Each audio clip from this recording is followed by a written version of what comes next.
previously unknown koala colony could be living near Lithgow. A couple of local residents spotted one at Hassans Walls earlier this week, and it's the first reported sighting of the endangered species in the region in 5 years. Dr Kellie Leigh from Science for Wildlife told ABC's Hamish Cole about the sighting. Yeah, look, it's a really exciting sightings report. So it was a couple of locals, Kate and Margot, who were walking their dog back down Hassans Walls Reserve, and they spotted this koala. It sounded like it would just cross the road. It was right at the base of the tree and wandered up and sort of stopped and had a look at them. And it's a really rare sighting, so we're really excited that they reported it to us.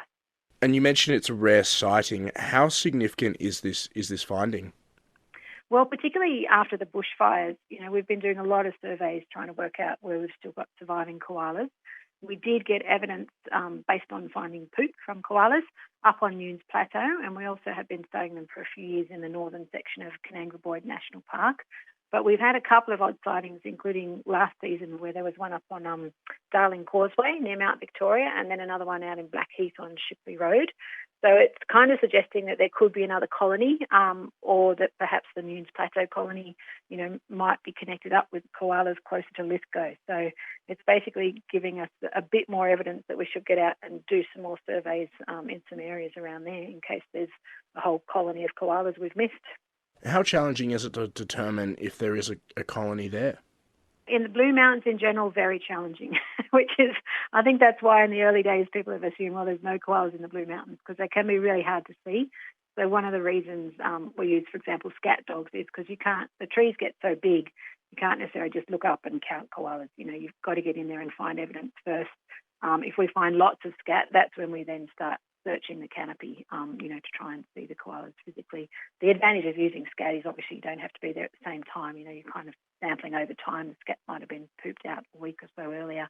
So it can give us an indication of other areas koalas are using, but might not be spending a lot of time in too. So it's a combination of getting out and doing surveys and then getting in there with a spotting team, as we call them, where we get people sort of lined up, doing almost like a search and rescue pattern through the bush, searching the canopy, trying to find the actual koalas.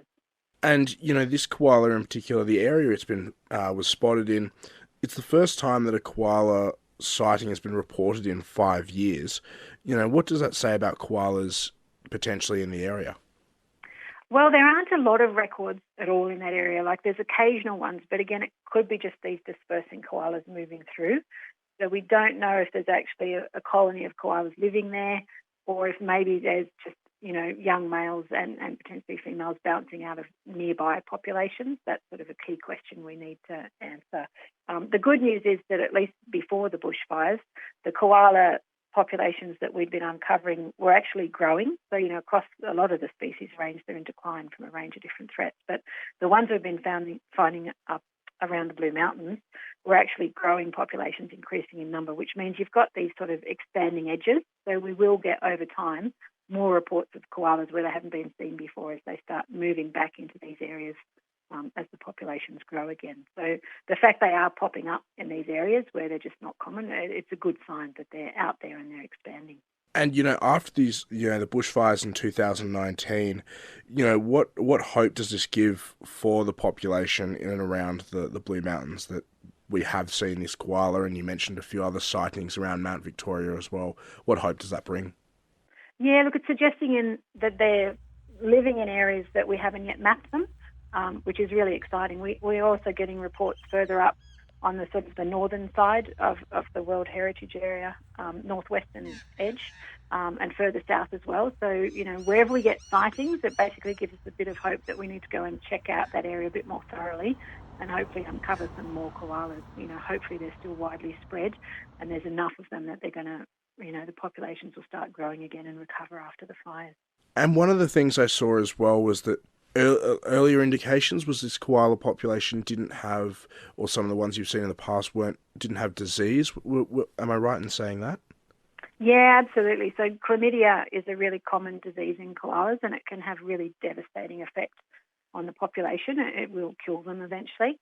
There's a couple of different strains.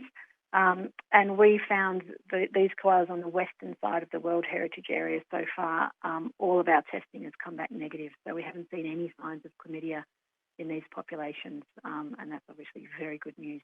That's one less threat that they're facing. And, you mentioned the bushfires there as well. Is there any indication as to what the population of koalas was in and around that Blue Mountains area prior to the 2019-20 bushfires? Well, we had uncovered populations around southeast Wallamai National Park running down into the Hawkesbury LGA, and then also Canangla Boyd, and we were starting to get sightings down in the Megalong and Canimbla valleys as that population expanded. So we had found, decent numbers of koalas and growing populations, which was really exciting and really hopeful. Obviously, since the fires, those populations have been hit really hard. We have gone out and done about 400 surveys across different sites. And the good news is we are finding koalas in very similar locations. We haven't quite got a handle on, numbers will obviously have declined, but they haven't been completely removed from the landscape. It's about time for some good news too, especially around our fluffy friends, the koalas. Dr Kellie Leigh from Science for Wildlife speaking to ABC's Hamish Cole about the koala sighting near Lithgow.